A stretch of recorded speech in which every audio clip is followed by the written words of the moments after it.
How's it going, guys? And welcome to another edition, a New Year edition of the Soccer Report podcast. I'm your host, Dante alongside my co-host, Niko. Before we start, I'd like to introduce our sponsors. Cataldi Fresh Market. Can't miss them. They're at Islington and Highway 7. They are the best when it comes to the bakery, the pastries, the hot table. Go check them out, Cataldi Fresh Market. And they got a new upcoming location at Keele and Lawrence opening up, so stay tuned for that. Yeah, and I mean, there's someone missing here, obviously. He knows everything, and he knows that Canada in January is not the place to be. So he's down in Miami living his best life. If you want to see more of him, follow him on Instagram at Toe Knows Everything. You're going to be seeing some crazy stuff, like eating like a golden steak he was having down there. Like, my God, like I've never seen that in my follow life. that Instagram. You're going to be super jealous, but he's a great follow, so you're not going to want to miss that. But we're here to talk about some soccer today. Yep. So let's get into it right away. You know, TFC, the off-season, we signed Michael Bradley. We talked about that before. The general, baby. He's back, but now that leaves a designated player spot open. Yep. We got to sign one guy. Who's that guy? Dante, what do you think right now? Who are we getting? Man, you know what? I have a lot of promise here. I really hope it's that young phenom there at PSV, Bruma. I would love Bruma. I would love to see that. And we got a huge Portuguese following here in Toronto. And for those fans that are Portuguese, you're in for a treat. I would love to see Bruma come. I mean, I don't see it happening because, again, like you said, he's only like 24, 25. Yeah. He's getting a bit off to a rough start at PSV, but I can't see him coming yet. I just think he's got too much to offer Europe. Although I would agree with you, he would be an amazing signing. I mean, we've heard the rumors that too, Balotelli. Yeah. If that, like, I don't know now. it's not happening. It's tough, yeah. I don't want that to happen. Like I said, we got to stay with someone young. Tough. And I'm going to go back. I've been preaching we got to stay with someone young, but we were talking, and you look at China. They've switched their rules now. They're only offering players 3.3 mil a year cap. You can't make any more. And there's players over there like Oscar who's making 27 mil a year. There's a lot of players that are going to have to leave China next year. That's a good point. FC Porto boy, Hulk. Yeah. He's only 31, 32, making good money in China. If they're not paying him the same, maybe TFC goes in and swoop him. He's that attacking winger we need. He's a beast. The marketing writes itself to have Hulk on your team, right? Like, imagine the social stuff that the TFC team would be able to draw up with that. It'd be amazing. Honestly, I think that should be someone we target in Hulk. He'd be good for 1-2 years, just like Bradley and Altidore. Stay with them while they're going, and then retool down the road. What do you think? I honestly want someone younger. I want someone younger, 25, 26.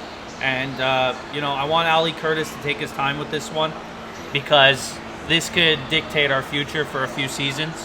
And, obviously a final appearance was fantastic, but if we really had that goal-scoring striker beside Altidore, we take that thing for sure. Yeah, so, I definitely have someone to put in some goals, especially with Altidore always being out with injuries and stuff. Does help for sure. And to help, relieve him. Yeah, no, of course. And I don't know if you've heard, too, it's something actually we didn't mark down to talk about, is the drama behind Benazet. Yeah. That's been going on. There's been some big issues going on there, some miscommunications either with head office or him and his agent. I don't know what, but he was not happy to leave Toronto. He wanted to stay, and he made it clear he wanted to stay. Yeah. But then, of course, once we brought Bradley in as a TAM deal, there was no more money for him. The rumor was, too, that if he started 6 games in the regular season, it would have automatically kicked in his contract for next year. How many games did he start? 5. Remember when we talked about on the podcast, why wasn't he playing the last 3 games? Why wasn't he starting when he looked healthy? Now we know why, because they didn't want to start in the 6th game to make his contract kick in. Kind of shady from TFC front office. Shady. I mean, when we're trying to bring in more talent, doing this to a player like that, that's unacceptable. It's unacceptable. Maybe now we've had the issues with Giovinco last offseason, Benazet this offseason. Front office can't. He's a great player. I mean, I would have loved to keep him on, but I understand why we can't, but with all this shady dealings going on, it's not looking good for Toronto to bring more players. I mean, that's why Giovinco left. There's a whole issue with pay, and then now Benazet. But, I mean, we'll see what happens. And another TFC player leaving potentially, Alex Bono. Yeah. We've been saying he needs to be gone last year when he was but then Westbrook came in and we said, okay, Bono can stay on the bench for a little bit. But he's got a 10-day workout over at Barnsley, and people are going to be looking at him to take him off our hands. Is that a good move? Do we get rid of him and put all of our eggs in Westberg's basket? It's tough. It's tough. As a goalie, you never know. Westberg, obviously, he's been, Fantastic. How can you not keep this guy? He was fantastic in the playoffs. He was the reason we went to the finals. No question about it. No question about it. And obviously, I mean, I was never really a fan of Bono. I know some, obviously, in the TFC community were. Well, he was a big part of our 2017 treble run, right? You can't take away that from him. He was a big part of our team. But, it's time to move on, both for us and for him. And I think it's good for him, too. If Westberg has the starting job, Bono gets to shine somewhere else, right? Yeah. Look at all the goalies that lead TFC in the past. Yeah. Fry was starting to decline at TFC, left to become one of the best goalies in MLS at Seattle. Sounders, Joe Bendick went on and still kept a career going after he left. They need a new change of scenery, and maybe that helps him, and maybe that brings him back to his potential as a number one goalkeeper in the MLS. Who knows? Yeah, absolutely. So, Bono, best of luck to you. We love you for what you did for us in the 2017 run, and we hope nothing but the best in the future, except when you come back to BMO and play Toronto. We hope you let in every single goal and can't pass the ball like you've been doing the past year. Well, let's go back. Let's talk about Inter Miami now, another team that's coming in this year. They had all the hype behind them. I know on our Instagram page you've seen rumors of Cavani, David Silva going there. And who do they have to show for it? Jay Chapman. Don't get me wrong, we love Jay Chapman here at the Soccer Report, but he's no David Silva, he's no Edison Cavani. No. They're starting training within 3 weeks down in Florida and California to start getting preseason going on, and they don't have anyone on that team to show for it. They just got their coach. Yeah, I'm in shock, Nico. I'm in shock because I was... you got David Beckham there. You got everyone was saying Beckham's going to bring all the players. I even said it. I'm recorded on it saying it, and it's just they just got their coach. They have no real big signings yet. Their jerseys got leaked. I don't know if you saw that. They are god awful. They are the most plain jerseys I've ever seen in my life. If Beckham's running that jersey department, he should give it to his wife, Posh Spice, who knows fucking fashion. Because this was terrible. They're just plain. There's one's a white jersey with a little pink, and then there's a black jersey with those new Adidas 3 stripes that come across. Ugly. Hideous. It's like Juve on... Piemonte Calcio. Not even the real Juventus team, the plain jerseys. That's what Inter Miami looks like, a team that doesn't have the FIFA rights, so they can't put their best stuff out there. Honestly, they're going to be a big joke. Nashville's coming in. No one's talking about Nashville. Everyone's talking about Inter Miami, and watch Nashville be the team that goes further this year. I like the way what they're doing there. I mean, they look very organized. They're bringing in fantastic players. Their coach is solid. I mean, so look out for them for sure. And now a guy who's leaving the MLS, Ibrahimović. Oh man. Signs at Milan. Oh man. Does it matter? Does it matter? I don't think so. I think it's just a publicity stunt. We'll just get the most out of this guy. Everything with him's a publicity stunt, there man. My thing is we get to see him versus Ronaldo again. Hopefully, because I think Milan and Juventus still have another game against each other. And I can't wait for that because those two always bring out the best in each other. Now, there's a quote I saw today. I don't know if it was a real quote because it was on Twitter. You know how Twitter is. But they said, how do you feel to Ibrahimović knowing the best player in the world plays in the Italian league? You got to go up against him again. And he said, I didn't know Messi got transferred to the Serie A. So, I mean, that's a big shot to Ronaldo. Those two guys always get each other. I've been saying it for a while that Ibrahimović wishes he was Ronaldo. Because Ronaldo always takes it to Ibrahimović, whether it's Portugal versus Sweden to get a World Cup spot, Euro Cup spot, whether it's any of that, Ronaldo always gives it to Ibrahimović, and I love it. It's nothing better. But so that match, that'll be good. But other than that, I can't see Ibrahimović being a big difference maker for Milan at this point in his career. Especially when Italy's got some of the best defenders in the world. Yeah, I know. I think after this season, I can't see him. What is it? He's like 38? Yeah, he's got to retire. And now with all these talent going to Serie A, does it compete with EPL in a matter of the bigness of the league? Not yet, no. Really? Because I mean, you look at the EP, you look at Serie A. It's a title race right now between Inter, Juventus. Yeah. Teams are getting there. It's a title race. It's competitive. You look at EPL.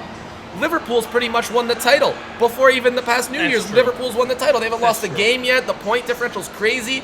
Is Serie A the better league to watch now? I still disagree. I love watching the EPL. You never know who could beat anyone. It's true.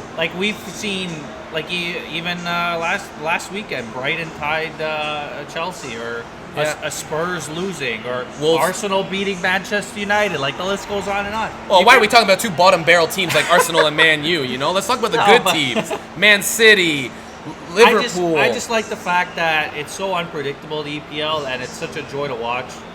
and it's just the so fans, so this year fans are way this better, year has too. still been exciting for you to watch, even with Liverpool completely running away with the title.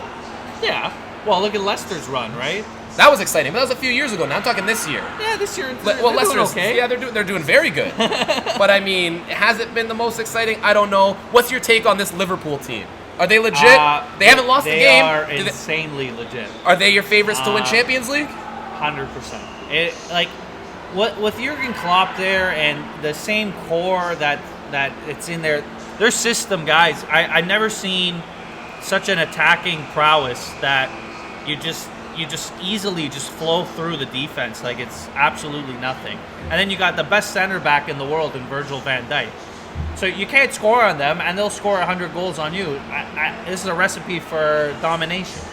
I'm going to disagree with you, Dante. Liverpool's a sham, all right? Oh, jeez. They've only never lost a game in the EPL because VAR doesn't let them lose a game in the EPR. Are you kidding me? I've seen so many teams get screwed over by Liverpool because as soon as they score a goal, everyone's celebrating, and then the coach looks to the ref, Klopp looks to the ref and goes, "Hey, ref, go upstairs," and the ref goes, "Oh, yeah, sorry," and calls VAR, and then they redo the goal. Are you kidding me? Liverpool has no chance in Champions League. They're going to get exposed in a European League like they always do. I mean, last year they lost to Tottenham in Champions League. You kidding me? Like, come on. They have no chance at winning the Champions League. They're going to win the EPL this year. They're going to get it. I mean, they've run away with it. They haven't lost a game. Do they make the whole year without losing a game? I mean, if they keep having the refs in their pocket, they will. I mean, they'll take like Arsenal's Invincibles record of never losing a game. I mean, but it is what it is. I find the EPL fun to watch because my team, Wolverhampton Wanderers, they've been making it exciting again this year. They've been playing well. They would have beat Liverpool or at least tied if it wasn't for VAR, but that's not, again, I'll get off that. They beat Man City last week. It's been exciting for me to watch them grow. They got a lot of good Portuguese kids on there. It's a fantastic team. If you guys are looking for a team to watch in the EPL, that's the team you want to watch. Traore's a beast. Oh, my God. Oh, my God. That guy can run through anyone. And he keeps claiming that's genetic. I don't get it, man. The guy's a beast. He's one of my favorite players to watch right now. I mean, if TFC could somehow convince Wolves to sell him, my God. He has Man City's number, too. He has almost every team there. Dude, he can't be stopped. No, he can't. He can't be stopped. He can't. All right. That's a good EPL talk, you know. We don't talk much about the EPL on this show. We talk a little Serie A. But let's get, we're Canadian. 3 friendlies coming up in January, which is huge for us if we want to make the Hex. We got to win all 3 of them. Yep, against good quality teams. Against quality teams. Iceland in the States, so there's no home field advantage there. We're facing Iceland, which is a strong team. And they could be potentially in that group of death. I mean, Iceland's going to be playing to warm up. Yeah. So Canada released their roster of who's going to the games. Yep. The Soccer Report's guest, Tristan Borges. Unbelievable. On the team sheet. How crazy is that? You know what? I had the privilege of interviewing him, and it's just talking to Tristan about, and even asking him that question. You guys follow the podcast and watch the video there. You'll see, I asked him the question, could we see Tristan Borges in the Canadian international team? And it was just unbelievable. I'm so happy for him. He's the MVP of the CPL. He just deserves it. He's absolutely, rightfully so, and it grows the league. Especially if he could score a goal, come on and just dominate against an Iceland or something. Well, you figure with 3 games, he's going to get some time. Absolutely. I think he's the 4th call-up from the CanPL to the national team, which is a good start. I can't. It's amazing. It's amazing. If he can get on there, like you said, and score a goal, that definitely grows the league. It brings ice to the league. Although, I still have to say, I think Borges is too good to be in the CanPL. He is. I think he can be a regular starter on the MLS. He's so young. Yeah. He has the potential. I can see him being in the Canadian Premier League, dominating, so I don't get why no other team in the MLS, like a team like the Vancouver Whitecaps. Yeah. You're telling me they can't use a guy like Borges? Yeah, they need a striker. Really? Like, come on, that's a joke. They need a striker. I mean, all the best to him, all the best to Canada. They need to win. Keep in mind, too, with the Whitecaps, they also have another Canadian there, Cavallini. And Tosaint Ricketts. There you go. They got the team there, you know? You might as well just get a Canadian. I mean, as much as I would hate to see it, Borges could go in and start on Montreal. Oh, jeez. He could. He could. Listen, you know what? They got to get time, and it seems like the American teams aren't looking to the Canadian Premier League for players, but Montreal, I would love him on Toronto. There's just no room for him here. If we don't bring, if the person that we bring in as a designated player isn't a striker, I would love to bring Borges in and have him on the bench to back up Altidore. I think another thing, too, that Borges will benefit from if Forge makes that run again like they did in the CONCACAF. Yeah, a nice run to get. If they get a nice run and they go higher to even the final, semifinal, that exposure is going to be ginormous for all those players. Not just Borges, every single player, even the coach, Coach Bobby there. Yeah, Who, all Sigma guys, right? Like, who I think has done an unbelievable job there. Yeah. No, Forge was a great team. I mean, anything to grow the league here in Canada is exactly what we need. But do you honestly think Canada can take it to Iceland? It's tough, man. Iceland is a big physical team. I'm telling you, when they step on that pitch with that team, these are big dudes. Like, they literally look like Vikings. They're so big. It's going to be a tough game. Strong, but man. Canada, you better bring your A game. You need to win because we got to get in the Hex. Yeah. If they want to get to the next World Cup, we got to get into the Hex. That's step one of the World Cup plan. They got to do it, and you know what? I think they can. Yeah. I think they'll take it to Iceland. The other two games, they win all three of them. They'll have a good chance. I mean, of course, we got to hope for some other FIFA shenanigans to still work out in our favor. Exactly. But I love it. You know, it's going to be some good soccer in January for us to watch. Let's go, Canada. I mean, they're playing Iceland in the States, I think, right? Irvine, California, January 15th, guys. Which, I mean, Canada versus Iceland, why are you putting it in the States? I don't understand. Is anyone going to watch the game there? I don't know. I mean, like, is anyone going to the game? Why did they put it in Vancouver? We got a dome there, and it's just retractable. The Rogers Center. Jays aren't playing in January. There you go. Put them in the Rogers Center. They've played games there before. Like, that's got a roof. You can get at least all the Canadian fans there, make it a home field advantage type situation. I don't know what the deal is. It's a small stadium. It is. So very small. So, well, they're not going to get fans there, right? The Voyagers, some of them will travel down, but other than that, I can't imagine Iceland traveling to. No. I just can't see it. But good luck. But we need to win. Good luck to Canada. Good luck to Borges. Good luck to our other boys who's been on the podcast too. Richie Larea, he got the call up again. I mean, he's becoming a staple of that team as well. Yeah, star. Listen, you come on this show, you get the call up. Richie Larea got called up almost a week and a half later. Telfer got called up to his country a week and a half later. Now Borges is coming up too. You want to get on the national team, but you haven't quite made that step yet? Come on the Soccer Report. We'll talk to you for a little bit, and then you'll get the national team call up. It's working. It is working, Nico. Listen, Dolfo Valle, now he's going to get the call up to Chile. You never know. Give him time. Give him time, you know. The way he plays, you never know. He'll get that call up. I have faith that he'll get that. That was a good kid, you know. He's going to make some big news later on. All right, so, I mean, I think it's time to announce our big announcement that we have today. Coming in February, as you can see in the back here, we got some lovely FIFA matches going on. It's just the computer playing right now, but we got TVs all around, and we're going to be running the first ever FIFA 20 tournament. And if it does good, we're going to keep doing it all year. Oh, yeah. All year round. It's going to be the Water Boy Report presents the FIFA 20 tournament.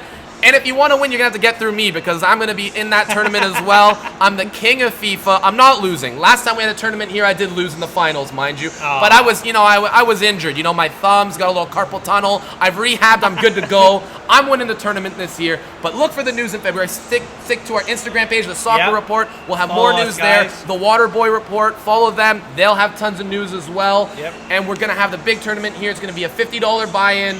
Come in.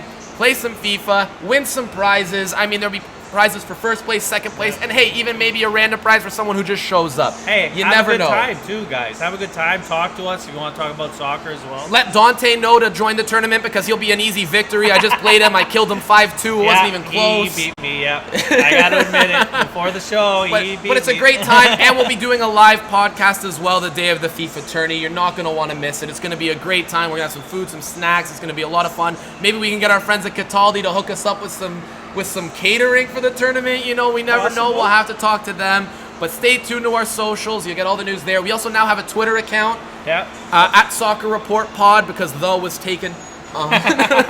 Follow us there. Follow us on Instagram, the Soccer Report. Follow the Water Boy Report as well. You'll get all your news from there. And you'll keep seeing more of us with more info and more giveaways. We just last podcast we gave away a big Juventus prize pack. You know, we gave it away. Look to our Instagram. You'll see the picture of the winner there. And we got more prizes to give away this year. This is going to be a good year. We hope everyone had a great 2019 New Year's. And a very prosperous 2020, you know? Absolutely, guys.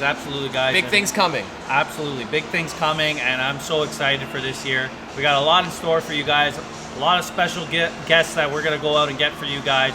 And for those loyal followers that we have, you're in for a treat this year. Yeah, let us know which guests you want to see on the show. I mean, put Cristiano Ronaldo in the comments. I'll try my best. I don't think we're getting him.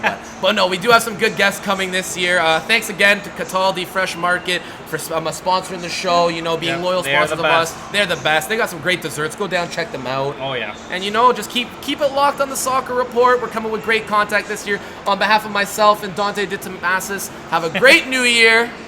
All the best, and we'll talk to you guys later.